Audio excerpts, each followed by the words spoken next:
وسهلا بكل الذين ينضموا للاستماع إلى راديو بلدي، أول راديو عربي أمريكي ويعنى بقضايا العرب في المهجر.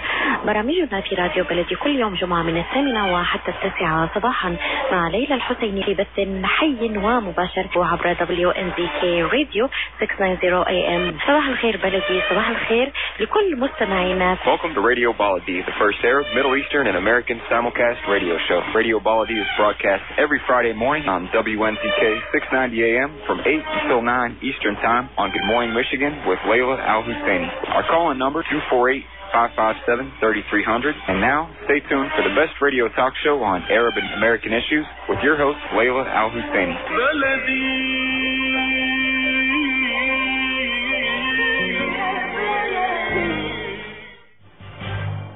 I am Asif Abdel Jalal. Join me the first Friday of each month at 8 a.m. Eastern Time.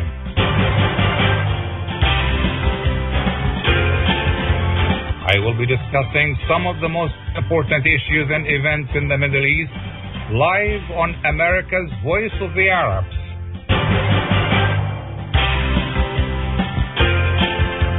WNZK 690 AM and WDMV 700 AM.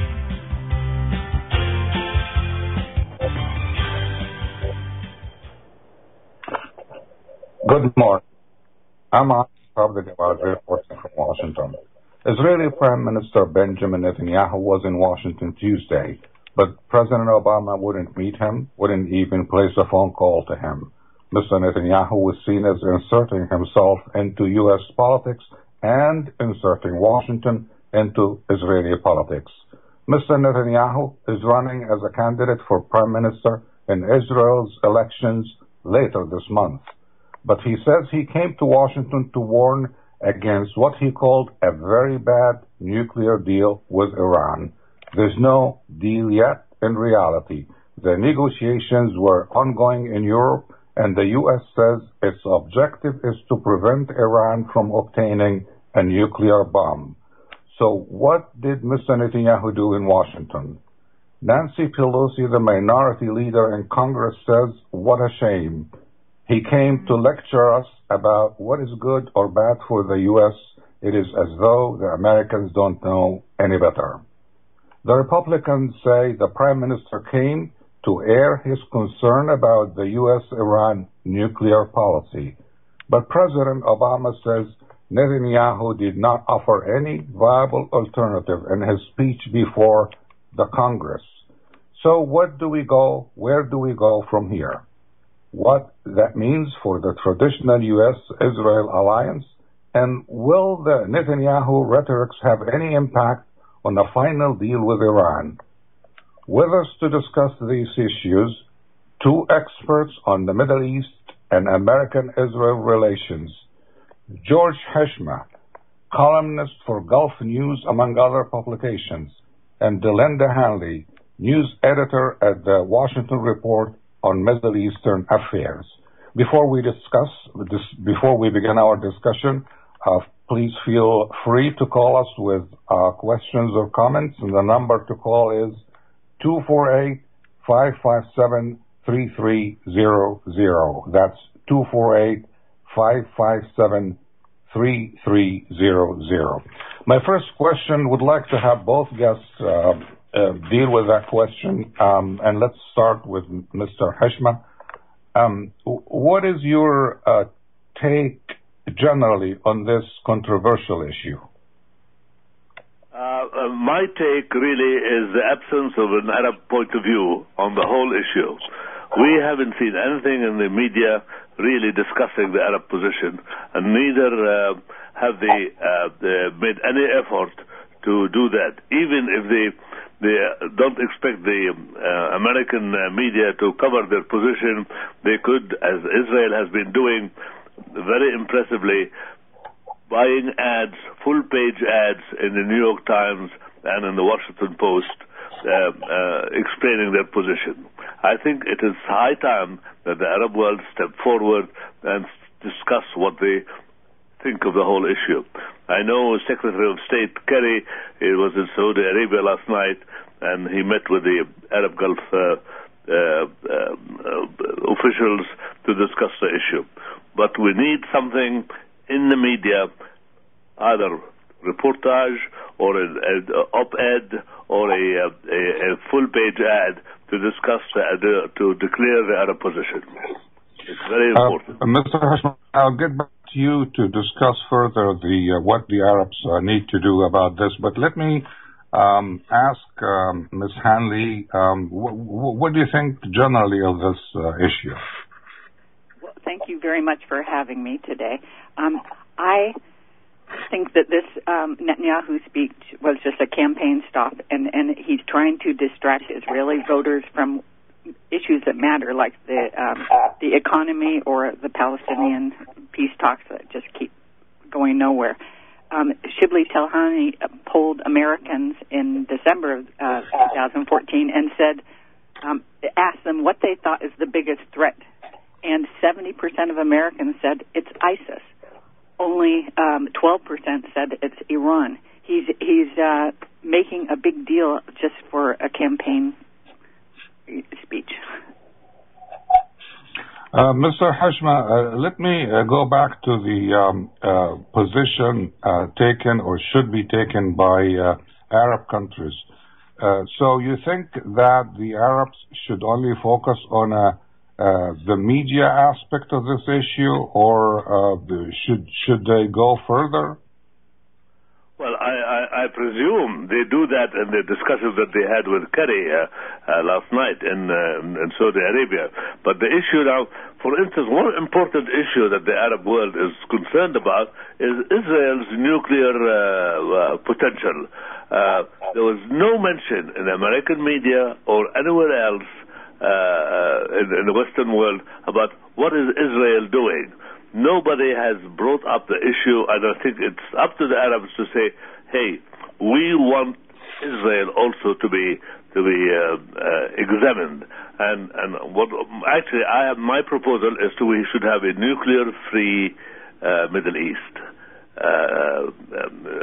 We cannot just accept, of course, nuclear power is very important for peaceful intent, but for weapons, I think the Arab world, including Iran and including Israel, should be involved in an agreement that will ban nuclear weapons in the Middle East.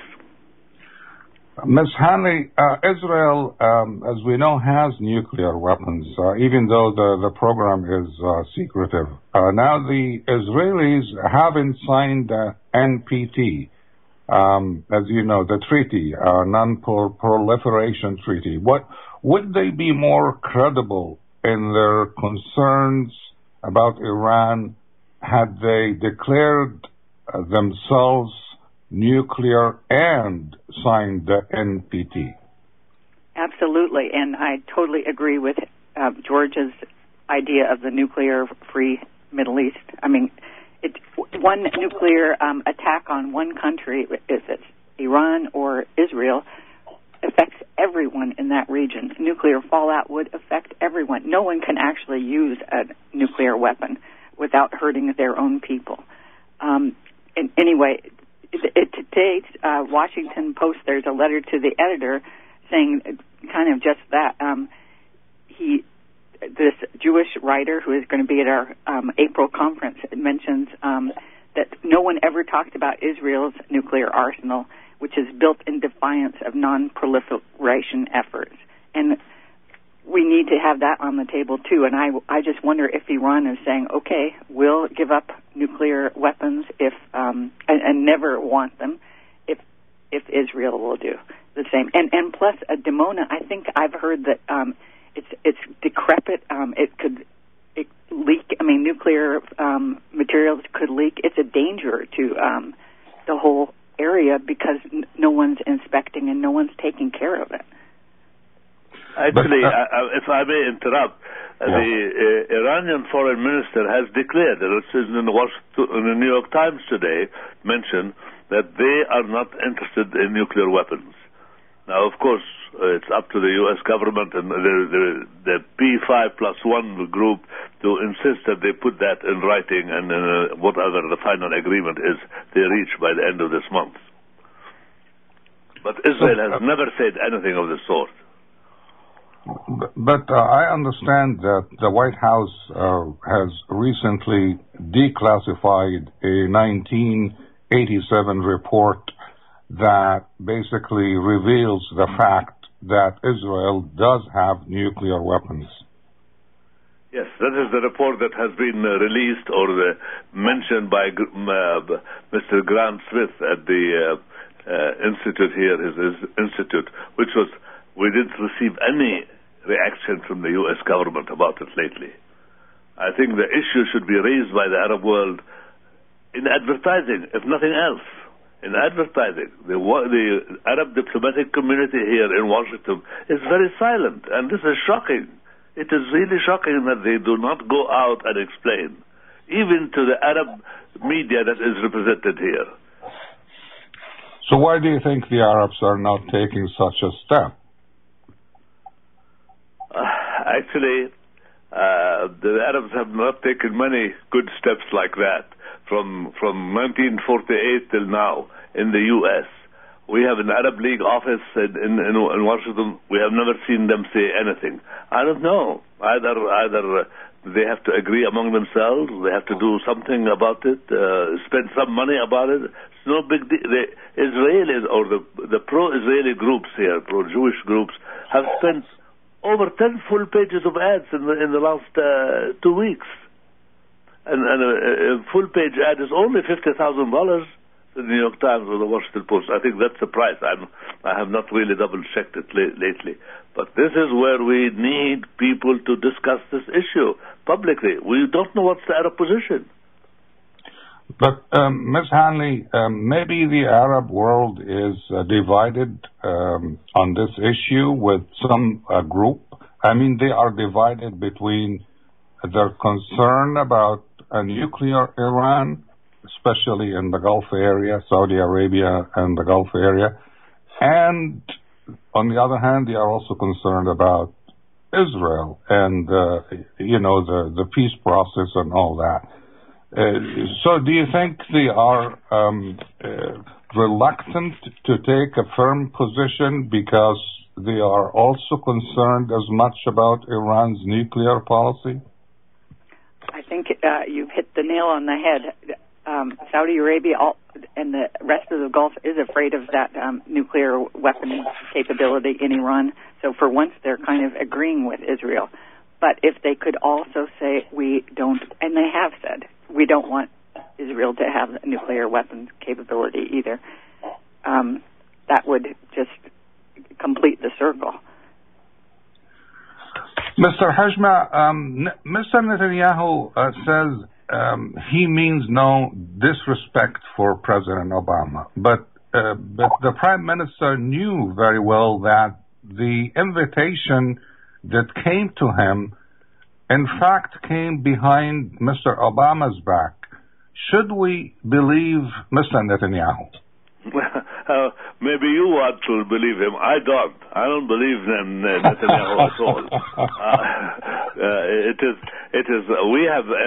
We are aware of what Israel has been doing in the region, even besides the nuclear potential.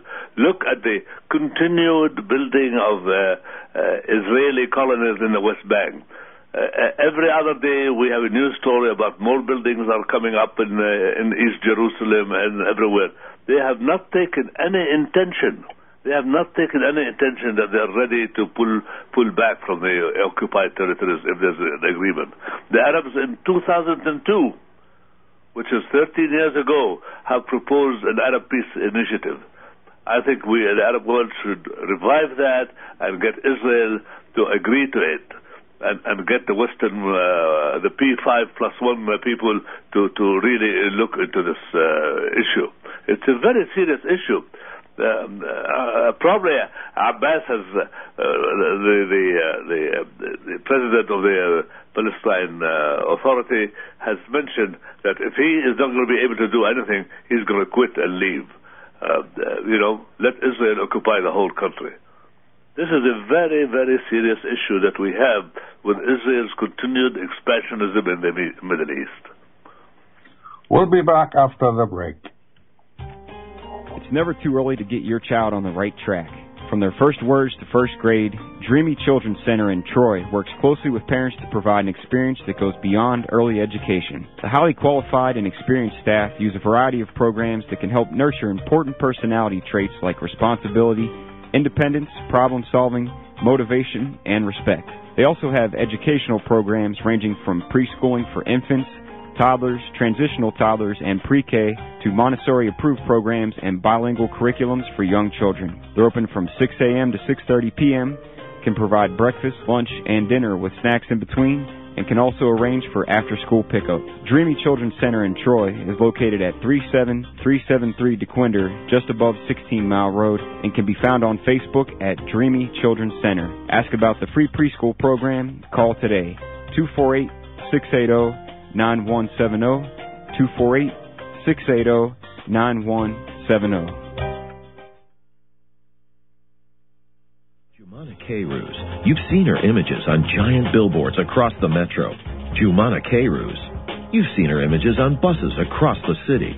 Now get to know Jumana K-Ruse. The war broke out in my home country, Lebanon. I was 11 years old, and I saw a lot of bloodshed and inequality and poverty. You can't grow up in an environment like that and not be affected by it and not want to make a difference. I graduated from Yale University with a master's in ethics. I speak 4 languages. It has always been innate in me fighting for the underdog and trying to do whatever it is I can to make a difference in the world. Let Jumana K-Ruse protect your rights. Call the law offices of Jumana K-Ruse at 1-866-YOUR-RIGHTS, extension 100, or visit yourrights.com. I am Atif Abdel-Jawad. Join me the first Friday of each month at 8 a.m. Eastern Time.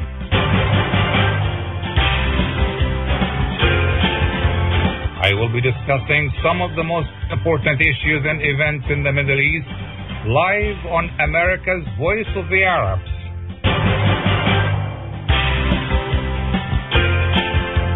WNZK 690 AM and WDMV 700 AM.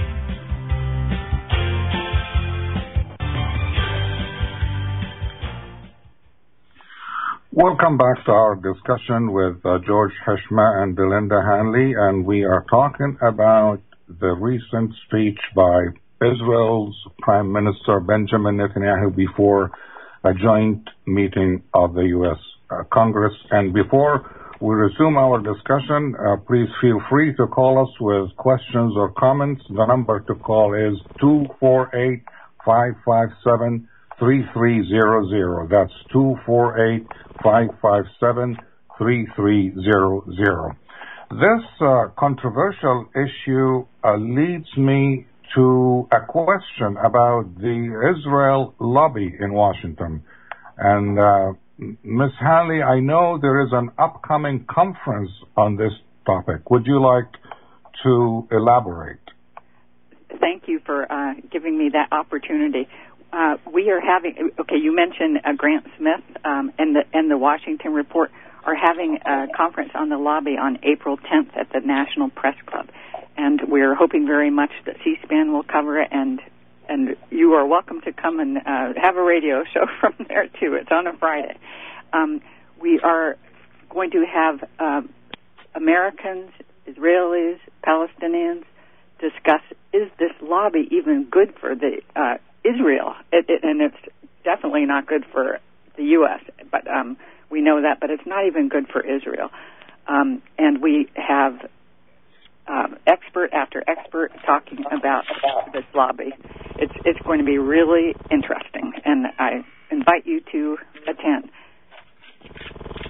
And when you think of all the press that is was covering AIPAC, we really hope that the press covers a discussion of, is AIPAC good for us? Is the lobby good for us?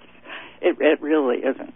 And this latest Netanyahu speech just laid the confrontation out for the public. And I think nearly half of Americans think that Republican lawmakers shouldn't have invited Netanyahu.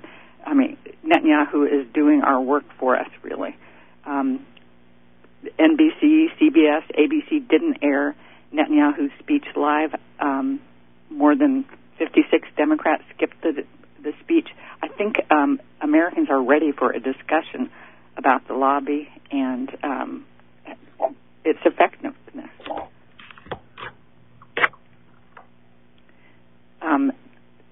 I went to an event.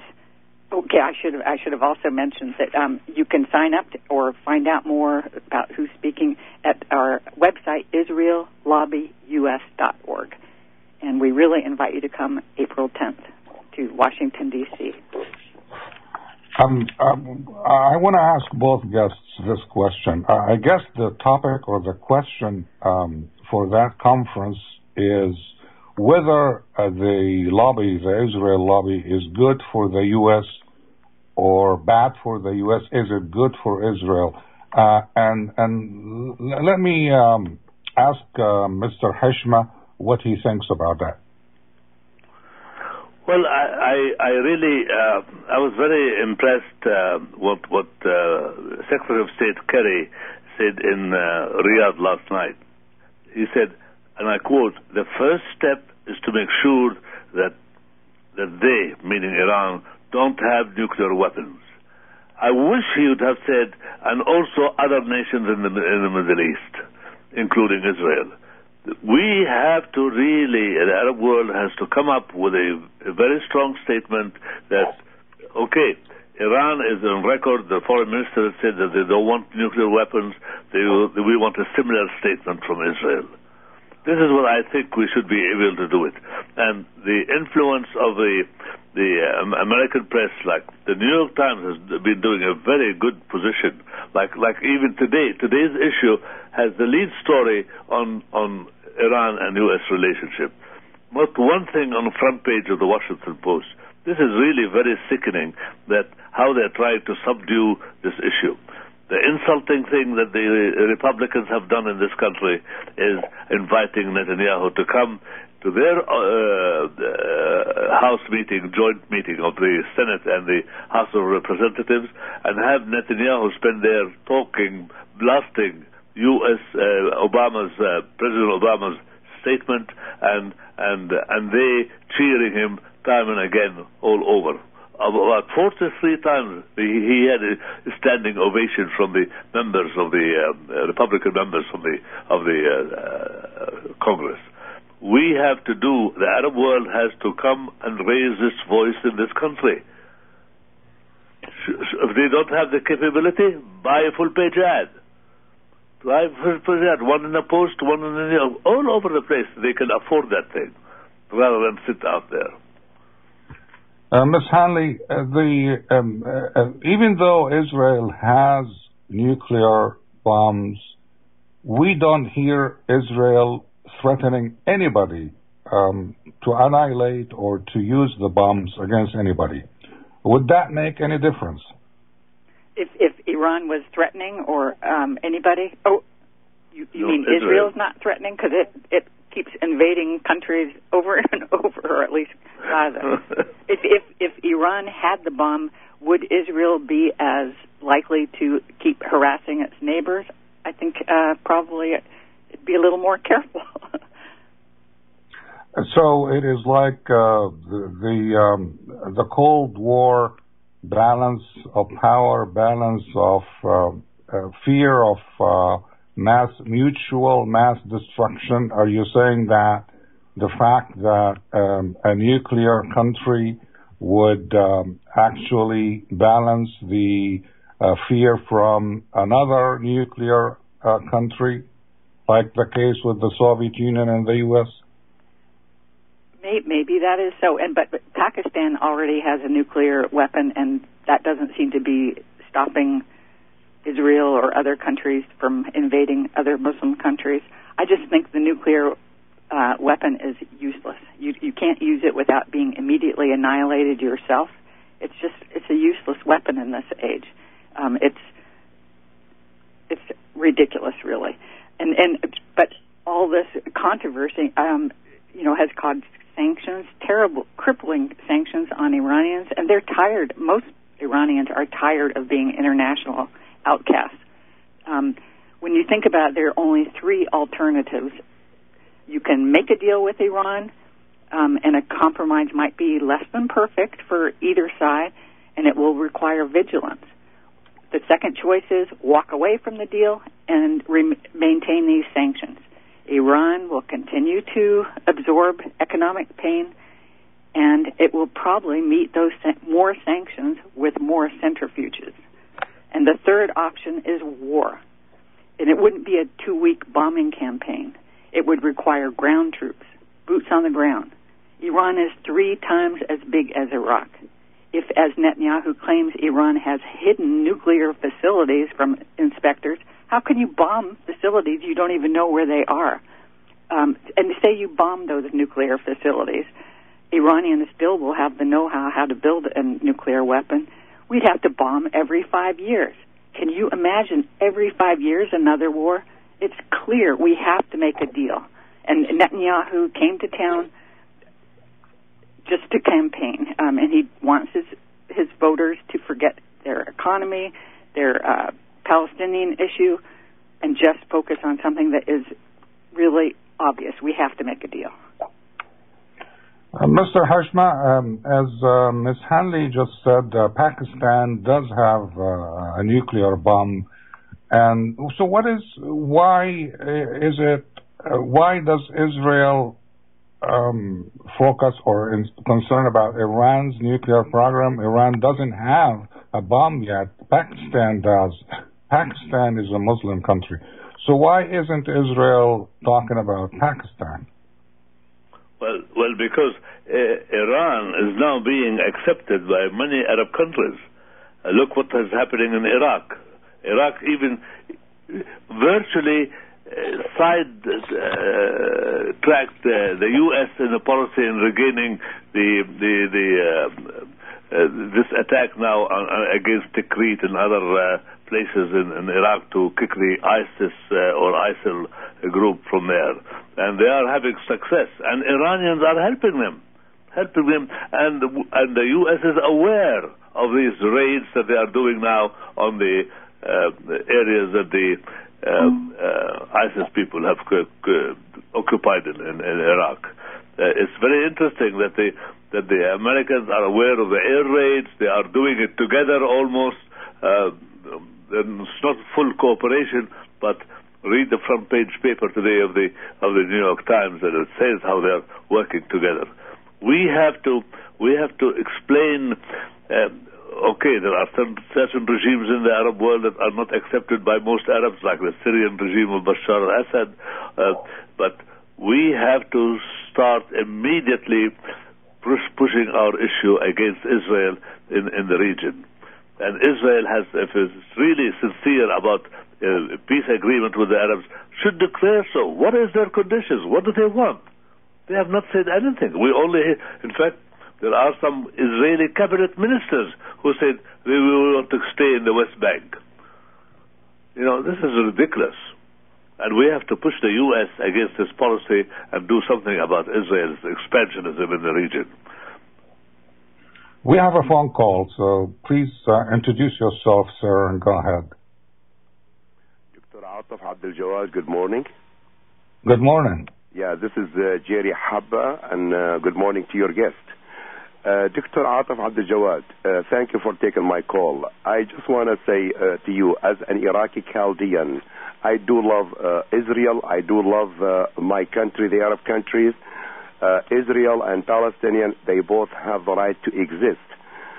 In the meantime, Dr. Ataf Abdel Jawad, I just want to address it in 2 questions. The first question is, nothing wrong with the Speaker of the House, Mr. John Barnier, to invite the Prime Minister of Israel, Mr. Benjamin Netanyahu. I don't have nothing against that. But will be the picture much better and much reasonable if the Speaker invite the President of the Palestinian Authority, Mr. Mahmoud Abbas. Netanyahu, he addressed the case of his nation in front of the American people.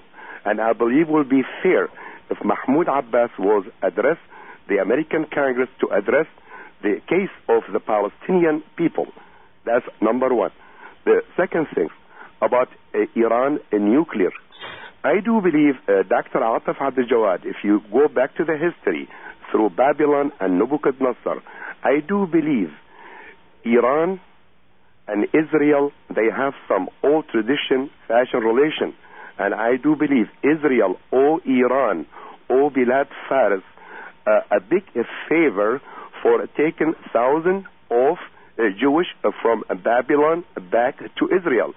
I want an answer, so I believe an attack from Israel against a nuclear facility will be impossible. Thank you very much, and I appreciate it. Thank you. We'll get some comments from our guests after the break. Ziad brand. Quality products from our family to yours. Ziad Brothers Importing offers the finest quality products, including brands like Sultan, Kraft, Nestle, Hook, Rico Picon, Donna, and many more. Ask your retailer to carry these fine products because you deserve the very best. For more information, visit our website at www.ziad.com. That's www.ziad.com. Ziad, quality products from our family to yours. Life for Relief and Development is a nonprofit charity that has been providing humanitarian aid and development to people and communities regardless of race, color, religion, or cultural background for over 22 years. When disaster occurs here or around the world, Life rushes to provide food, medical aid, and shelter to those in need. Life also has development projects that provide medical relief, water purification, educational programs, relief for orphans, and much more. Your help and support can greatly improve these efforts.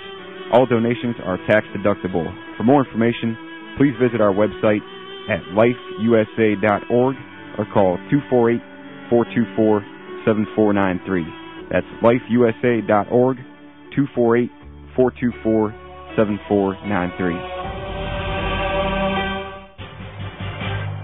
I am Atif Abdul Jawad. Join me the first Friday of each month at 8 a.m. Eastern Time.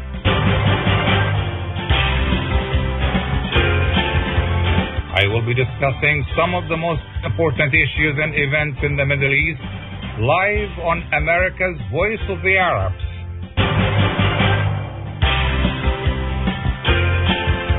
WNZK 690 AM and WDMV 700 AM.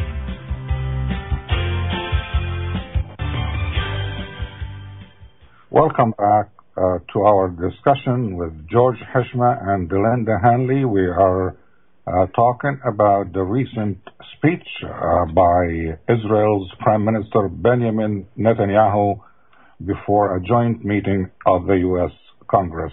Before we resume our discussion, feel free to call us with your questions or comments. The number to call is 248-557-3300.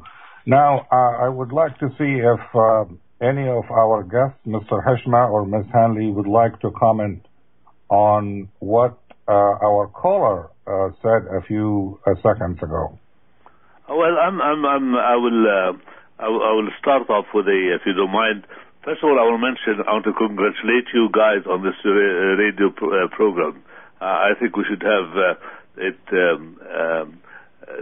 spread all over the country, not just for the Arab American community, but others to also call and raise issues of concern. Now, about Netanyahu speaking in the Congress, this was a very insulting step that the Republicans have taken. The Speaker Boehner, to get a foreign leader, despite what kind of relationship the U.S. has with this foreign leader, to come here and blast our president is really very, very disgusting. And it is, despite all the applauses that Netanyahu received from the congressmen, it is very significant that even the American Jewish community has been split. Look at the events among the American Jewish students at universities. It's a front page story in the New York Times today about how this is happening. The media, the American media, on the websites of various American Jewish groups were very critical of the invitation. How would any country would welcome a foreign leader to come and blast the president? This was very, very annoying. I'm glad that President Obama stood up and refused to did not make any attempt to even call Netanyahu to or meet with him or have any of his aides meet with him. This was very, very disgusting step. I think I wish the Arab American community also will try and talk to some of these American Jewish groups so that they have a joint plan on how the problems in the Middle East be settled. Ms. Hanley, our caller suggested that there was nothing wrong with Mr. Boehner, the speaker, inviting a foreign leader, inviting Mr. Netanyahu. But he says that Mr. Boehner should invite Mr. Abbas of the Palestinian Authority as well. That would be excellent to invite him, and I'm sure he would give a wonderful speech to give the Palestinian viewpoint. But it was an insult to invite Netanyahu, and I totally agree with George Hishmeh. It was inappropriate. Now, just the person who I think explained it the best was Jon Stewart on his Daily Show. We have the clip on our website, www.wormia.org.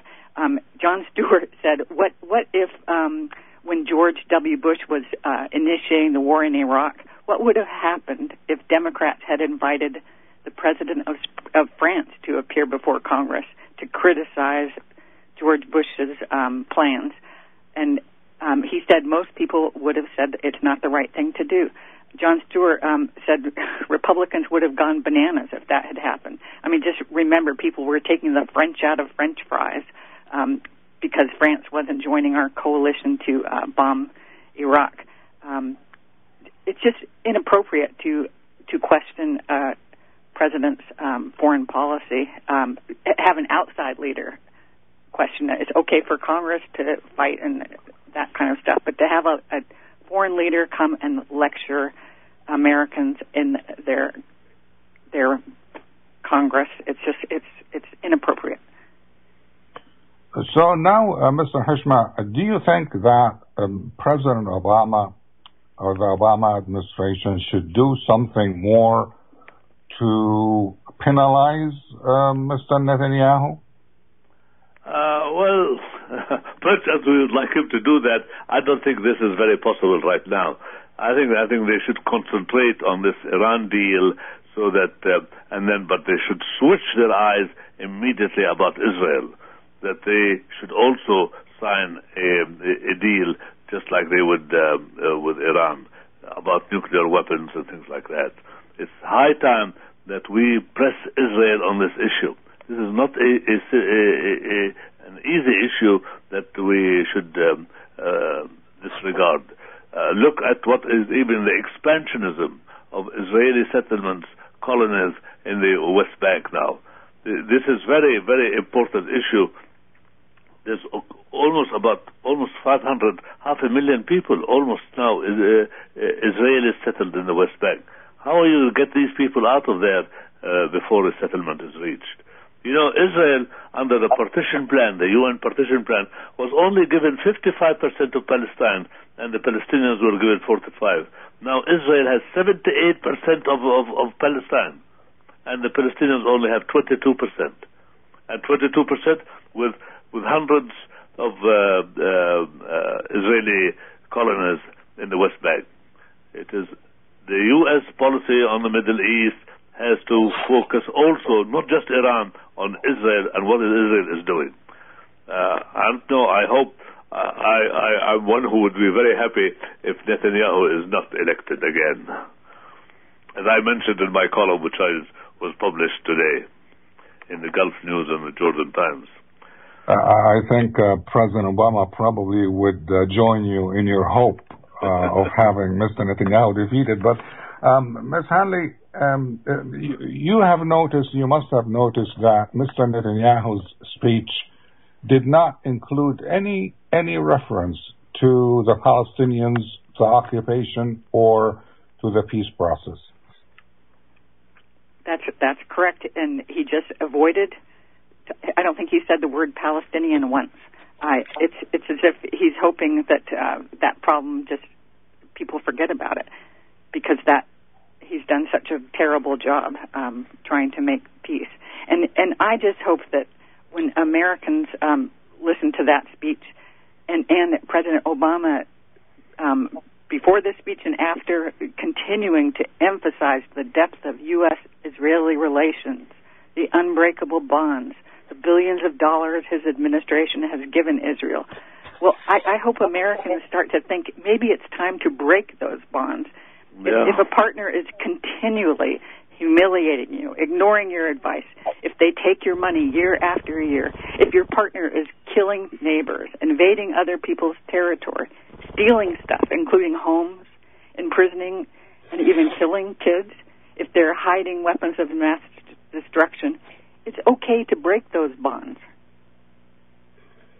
Mr. Hashma, President Obama says there was nothing new in Mr. Netanyahu's speech. But other experts point out that Mr. Netanyahu did in fact offer the idea of extending the time frame of the prospective deal, nuclear deal, even though we don't have a deal yet. The negotiations are still going on in Europe, and we have until the end of this month as a deadline for a deal. So what do you have to say about that? I would have to say that this is nonsense. If Netanyahu is serious about a peaceful settlement, he should declare tomorrow morning, no, maybe today, this evening, that we are abandoning our nuclear plans so that Iran does the same thing. That will definitely make a deal in the region. We do not know till today what is Netanyahu's ultimate plans on the Middle East, on the Palestinians. Is he going to pull out from the occupied areas now? Is he going to drop the nuclear weapon? Is he ready to make, like all 22 Arab countries expressed in 2002, in the Arab Peace Initiative, they're ready to establish relations with Israel. What does Israel want more? They want to take all Palestine? This is ridiculous. I mean, this is where the U.S. should stop, as my friend said, the financial support to their plans there. Not $3 billion a year the U.S. gives Israel, and nothing has happened to Israel. Hasn't done anything to help. Look at what happened in Gaza. Poor people in Gaza are suffering terribly because there's still a blockade on Gaza. And the Arab countries have yet to offer money. They declare their readiness to support the rebuilding of Gaza. They have not done anything yet. Very little money they've given. And now Israel has usurped all the taxes that it collects on behalf of the Palestinian Authority and would refuse to give them to the Palestinians because the Palestinians have joined an international organization that Israel doesn't approve of. We have a caller on the line, so we will take the caller and then we will resume our discussion. السلام عليكم. السلام عليكم. ازيك يا راجل بقى؟ Go ahead, sir. من هو اللي قبض الأرواح؟ Do you want to speak in English, sir? Huh? In English? Pardon? Okay, we will be back after the break. Are you going to start up a restaurant or a grocery store soon? Do you need floor plans and designs? Call Najee Abood at 248-442-9292. Do you want to buy kitchen and restaurant equipment at discount prices? Call Najee Abood now, 248-442-9292. New Concept Products and Designs, the trademark of kitchen equipment. 5% discount on all purchases of $75,000 or more. For more information, visit newconceptproducts.com. 248-442-9292. It's never too early to get your child on the right track. From their first words to first grade, Dreamy Children's Center in Troy works closely with parents to provide an experience that goes beyond early education. The highly qualified and experienced staff use a variety of programs that can help nurture important personality traits like responsibility, independence, problem solving, motivation, and respect. They also have educational programs ranging from preschooling for infants, toddlers, transitional toddlers, and pre-K to Montessori-approved programs and bilingual curriculums for young children. They're open from 6 a.m. to 6:30 p.m., can provide breakfast, lunch, and dinner with snacks in between, and can also arrange for after-school pickup. Dreamy Children's Center in Troy is located at 37373 DeQuinder, just above 16 Mile Road, and can be found on Facebook at Dreamy Children's Center. Ask about the free preschool program. Call today, 248-680-9170, 248-680-9170. I am Atif Abdel-Jawad. Join me the first Friday of each month at 8 a.m. Eastern Time.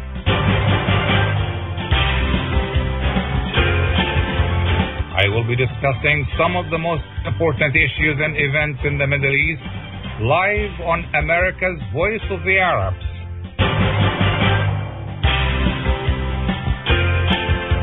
WNZK 690 AM and WDMV 700 AM.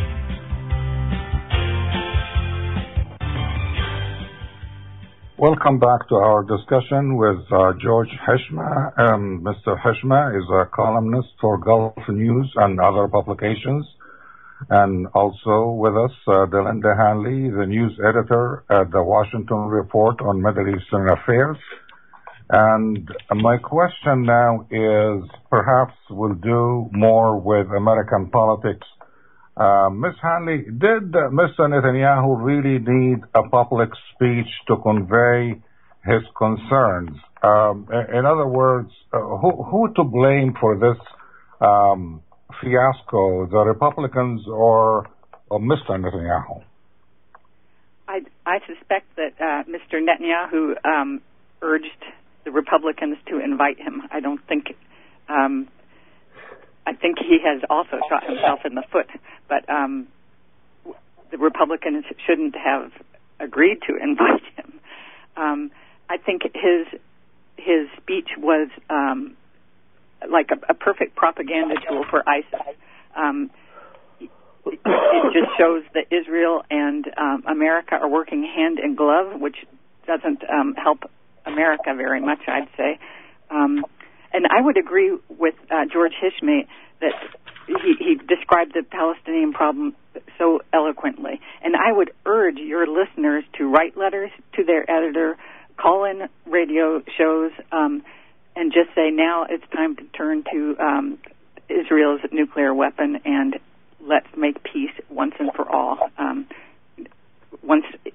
Even before the Iranian situation is solved. ISIS can use Israel's cruelty to Palestinians to recruit new fighters, and it's just the Palestinian issue is the big issue in the Middle East. Mr. Hishma, do you think Israel might use force against Iran's nuclear facilities if it perceives the upcoming deal as not satisfactory?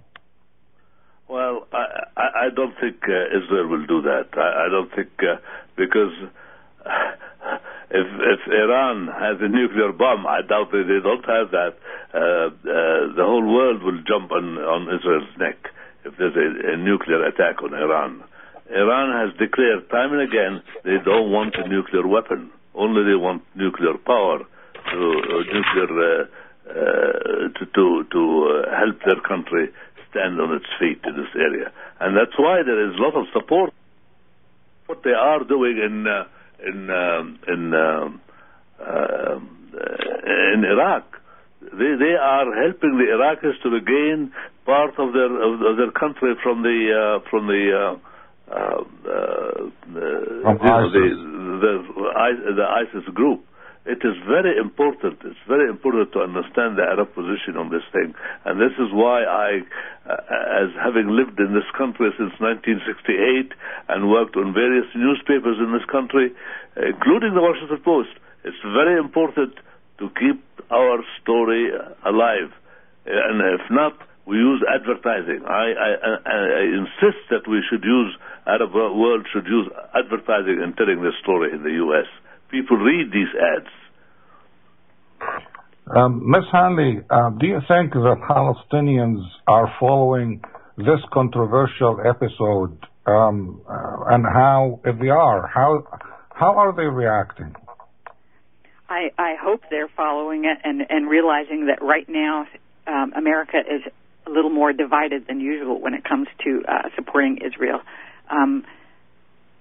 I think this is an opening. The other thing that worried me about Netanyahu's speech that we haven't talked too much about is he was really being Islamophobic and acting like all the Islamic world is a them against us thing, and that's really dangerous. And as Jon Stewart said, he's been coming to Congress for 19 years, urging attacks on Iran and Iraq, and calling them terrorist states. And we've seen how well, the attack on Iraq was. What is he? He's just trying to have an implosion in the area, break up Arab states. I think Arab countries really need to take on Netanyahu and the Palestinian issue now before another war breaks out in the region.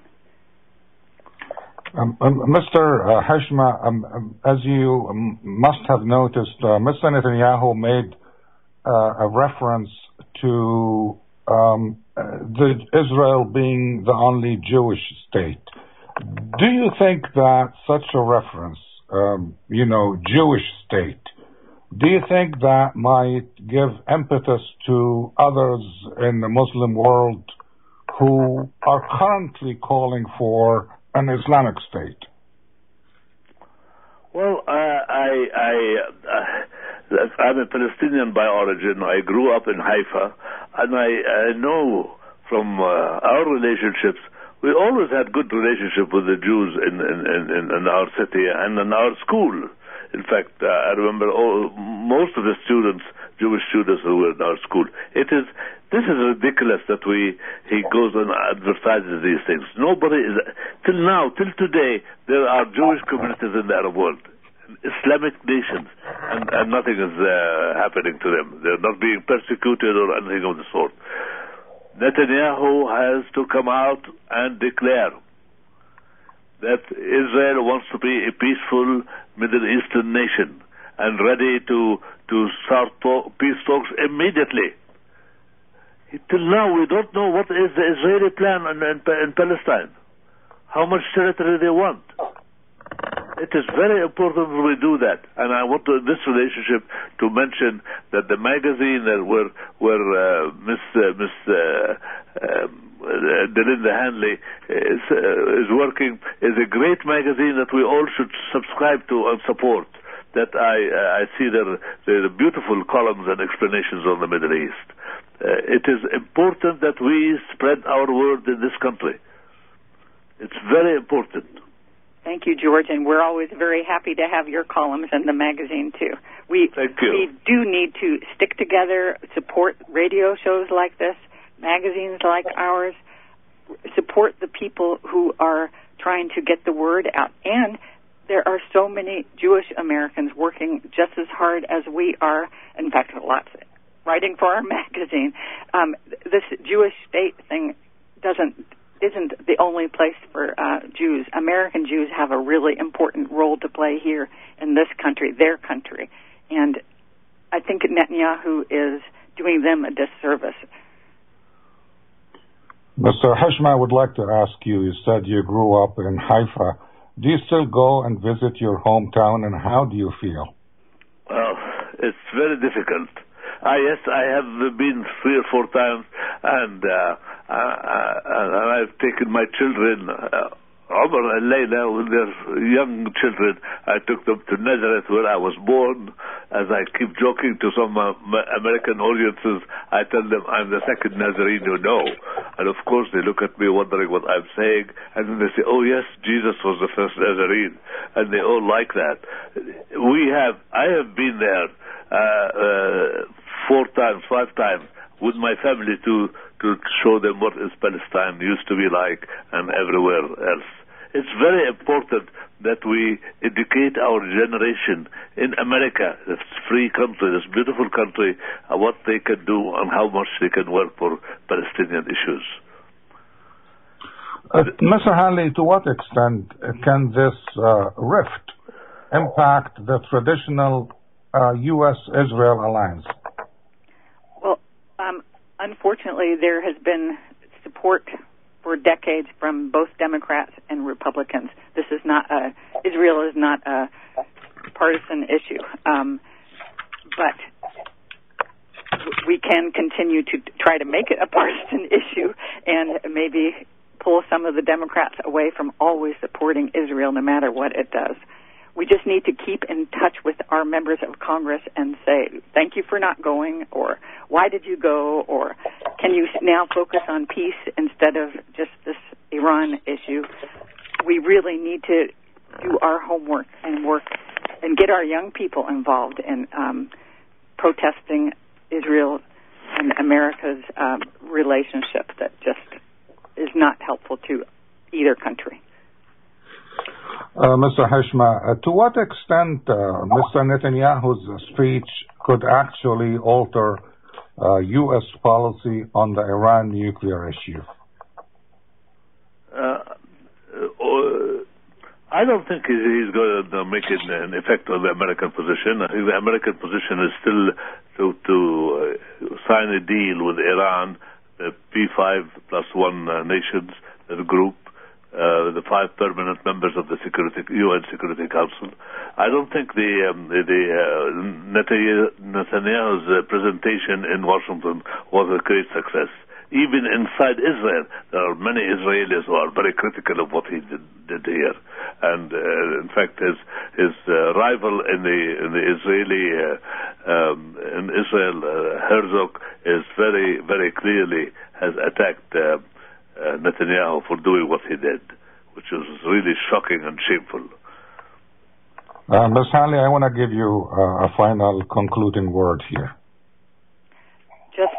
I urge your listeners to work for this country and Arab countries and completely dedicate at least 10 minutes a day to writing letters to the editor and working for peace, because your children's future depends on it here, because Islamophobia and terrible things that are happening to Arab Americans in this country, it's because of this unhappiness between Israel and Palestine. If we solve this issue, a lot of our problems in America will go away too. Thank you, Delinda Hanley, news editor at the Washington Report on Middle Eastern Affairs. I also would like to thank our guest, George Hashma, columnist for Gulf News, among other publications. And I will see you again the first Friday of next month. Goodbye. Thank you for having us. Thank you.